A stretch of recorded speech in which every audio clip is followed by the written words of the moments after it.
Hey friends, the new Galaxy S25 Ultra is here, and like every year the question arises, is upgrading to the new Samsung flagship worth it, or is last year's model, the S24 Ultra, the better value for money? And for this question I have a crystal clear answer.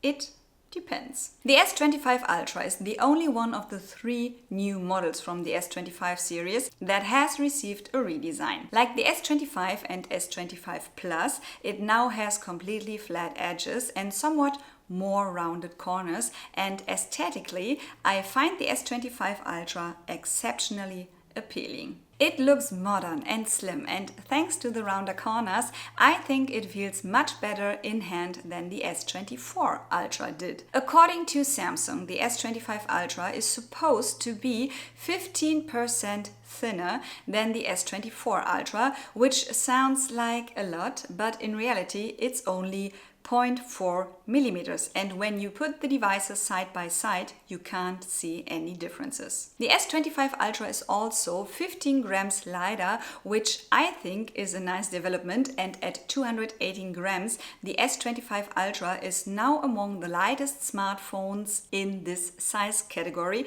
but there's no real wow effect compared to the S24 Ultra. What's new is that the display now consists of Corning Gorilla Armor 2, which is supposed to be 29% more break resistant, meaning display damage should be significantly reduced, which I naturally find to be a very nice development because it saves costs in the end. What has an enormous influence on choosing a smartphone nowadays is the camera. And here Samsung has made a small hardware adjustment that can have significant effects. The wide angle camera now has 50 instead of 12 megapixel, allowing for truly outstanding macro shots, which is really impressive. Additionally, the cameras on the back now have black frames instead of silver ones, which I like, even if it's just a small detail. Less impressive is that the Galaxy S25 Ultra's battery remains at 5000 mAh,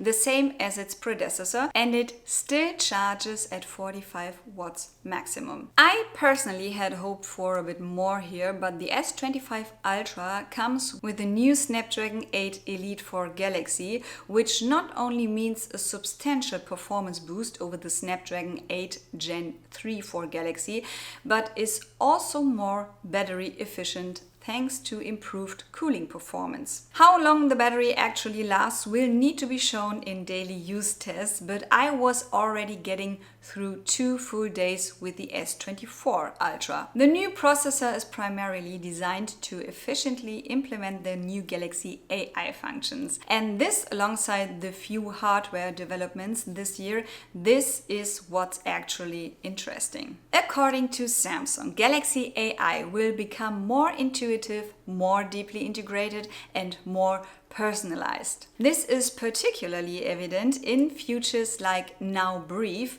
through which you can receive summaries of everything possible multiple times a day if desired, and suggestions for when to leave for appointments, for example, based on traffic conditions. Or that you can now search settings and the Photos app by voice command, or speak with Gemini like a human assistant and have Gemini perform multiple tasks in sequence. For example, I can say, find me the concert for my favorite singer, add the date to my calendar, and ask my best friend via WhatsApp if we want to go together. In the demo, this worked impressively well, and personally, I see this as having great value for my daily life. Also, that I no longer need Shazam for music recognition, because Gemini now handles that too. To be honest, these aren't groundbreaking developments, but from my perspective,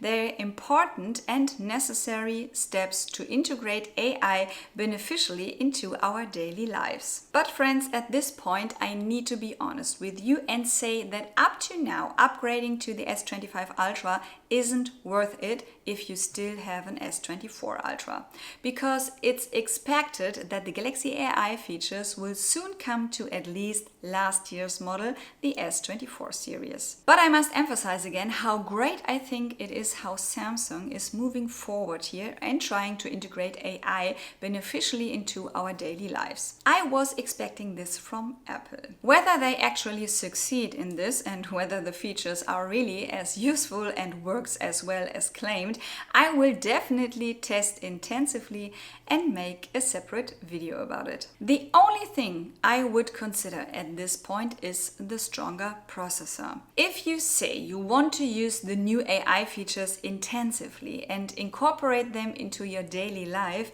or you want to play graphically demanding games on your smartphone, then upgrading to the S25 Ultra is definitely worth it just for the processor alone. Or if for whatever reason you want the really well optimized macro shots. If these 3 points doesn't apply to you, intensive AI usage, gaming or macro photography, then speaking purely rationally and objectively, I would say save your money and either go for the S24 Ultra if you have an older smartphone and need something new, or wait for the S25 Edge, which is supposed to be the thinnest non-foldable smartphone, which could be another highlight later this year. But not everything is always rational and objective. And if you want to get the S25 Ultra because it simply has an incredibly strong new design and you're excited to use it, hey,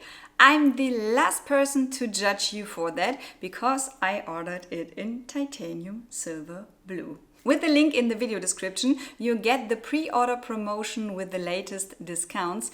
Definitely check it out. I'm looking forward to testing the S25 Ultra extensively soon, and of course there will be many reviews and comparisons here on my channel, so don't forget to subscribe to this channel. With that in mind, friends, thank you so much for watching. Goodbye and see you next time. Mwah.